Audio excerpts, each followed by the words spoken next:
ini kan yang jadi pertanyaan sebetulnya kegiatan retret ini apakah ini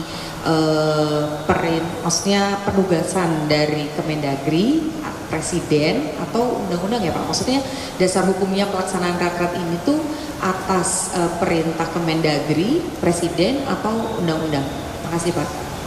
Jadi yang pertama ini adalah program rutin yang memang diselenggarakan untuk kepala daerah, begitu ya, untuk kepala daerah. Dari dulu saya jadi wali kota itu ikut Lemhanas, ikut Kemendagri. Dan ini adalah amanat Undang-Undang nomor 23 tahun 2014 tentang pembinaan pengawasan penyelenggaraan pemerintahan daerah. Jadi ada landasan hukumnya, ada pembinaan, ada pengawasan, ada peningkatan kapasitas para aparatur di daerah. Jadi undang-undang mengamanatkan itu, dan mengenai pemilihan lokasi ini menyesuaikan saja. Kalau biasanya di BPSDM, biasanya di Lemhanas lebih dari 1 bulan, nah ini dipadatkan 7 hari di sini. Jadi secara teknis setiap periode itu menyesuaikan saja. Kadang berpindah di Lemhanas, di BPSDM. Nah sekarang secara teknis di sini. Jadi ada landasan undang-undangnya jelas, dan untuk teknisnya menyesuaikan. Nah karena ada efisiensi dan ada target-target tadi, ini menyesuaikan lokasi di sini. Begitu. Silakan yang lain. Ya. Pak, izin Pak Singgi dari kompas.com. Izin memfollow up terkait dengan pertanyaan kader-kader PDIP gitu Pak. Kan ini sudah saya ingin penegasan aja terkait tugas atau kewajiban kepala daerah ini kan mereka sebenarnya diundang sebagai kepala daerah atau petugas partai gitu. Dan sikap Kemendagri memprioritaskannya seperti apa gitu. Ya, sikap kami menunggu sampai pukul 15.00. Silakan yang lain. Ya. Udah nih, yang belum ya, silakan. Pak Menteri, mau tanya Pak, soal kan tadi belum sampaikan jumlah pematerinya berapa orang, kemudian apa aja urgensinya materi itu, kenapa diberikan? Terima kasih. Sebentar, kami cek dulu ya terakhir.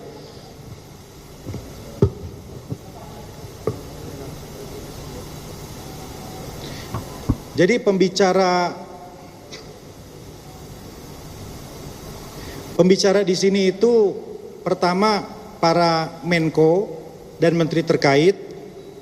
Ini kedua adalah para Widya Iswara Lemhanas yang akan mengisi 2 hari pertama, dan ketiga adalah Bapak Presiden yang akan hadir di 2 hari terakhir. Menteri. Ada 40 menteri. Ya, ada 40 menteri yang diagendakan untuk berbicara, dan kami masih menyesuaikan untuk slot atau sesinya. Itu kira-kira. Ya, silakan. Iya, itu yang kanan kiri. Ya.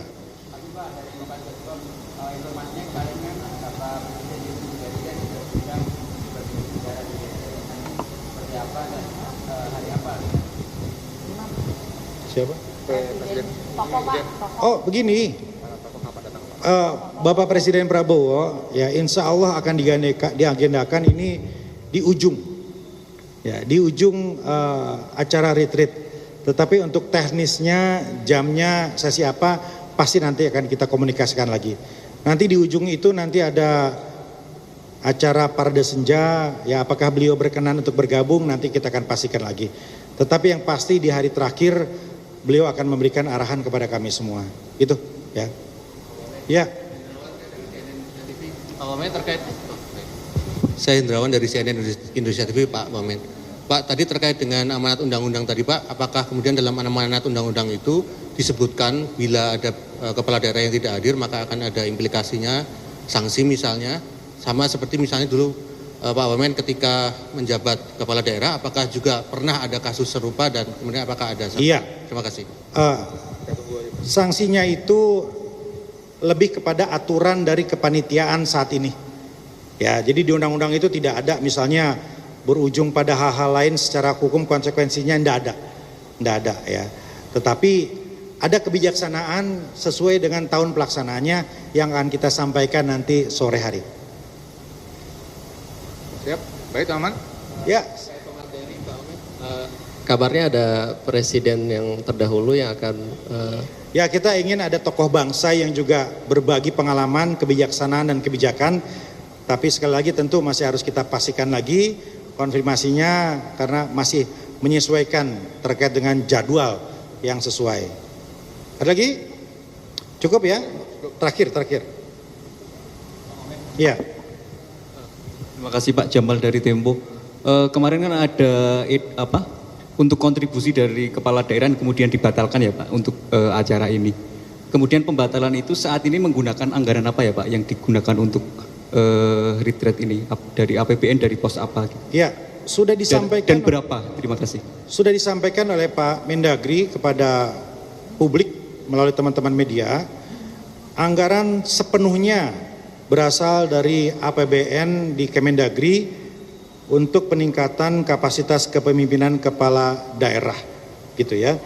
Nah, kalau dulu itu karena jumlah harinya lebih banyak, lebih panjang, bisa sebulan lebih di Lemhanas dan 2 minggu di Kemendagri dan para pesertanya juga menginap di hotel, tentu angkanya jauh lebih besar dari hari ini. Jauh lebih besar karena hari ini 7 hari di tenda. 7 hari di tenda bukan fasilitas hotel. Dibandingkan dulu paket-paketnya itu 2 minggu di Jakarta kami menginap di hotel, 1 bulan di Lemhanas juga walaupun disediakan di mes, tetapi banyak kepala daerah yang memilih menganggarkan dari APBD untuk menginap di hotel. Tentu jumlahnya jauh lebih besar dibanding 7 hari di tenda. Itu kira-kira. Angkanya 13 miliar. Ya. Dan kita pun tentu harus memiliki perspektif yang lebih luas. Saat ini APBN ini 3.600 triliun. Uang yang berada di daerah melalui APBD ini 1.300 triliun. Jadi teman-teman kepala daerah diharapkan bisa mengelola uang rakyat untuk kembali ke rakyat ribuan triliun tadi berdasarkan prinsip-prinsip pemerintahan yang bersih dan profesional. KPK, Kapolri, BPK, BPKP ya, juga akan berbicara di sini untuk mengawal uang rakyat tadi. Ya, kira-kira begitu. Jadi tolong dilihat dalam konteks yang lebih besar, target ini adalah ke sana juga tadi. Silakan. Pak, penegasan Pak terkait memang tadi kan akan menunggu statement sore nanti soal jumlah kepala daerah, tapi yang terjadwal dan diundang ada 508 undangan atau 481 yang kemarin cek kesehatan Pak, yang diundang kepala daerahnya. Angkanya ya seperti tadi 503. 503, ya, oke. Terdaftar itu 503. Kita lihat sore lah. Oke. Berapa yang kemudian hadir ya. Kita akan update semua. Cukup teman-teman ya. Baik, terima kasih Pak Deputi. Ada tambahan? Wassalamualaikum warahmatullahi wabarakatuh. Waalaikumsalam.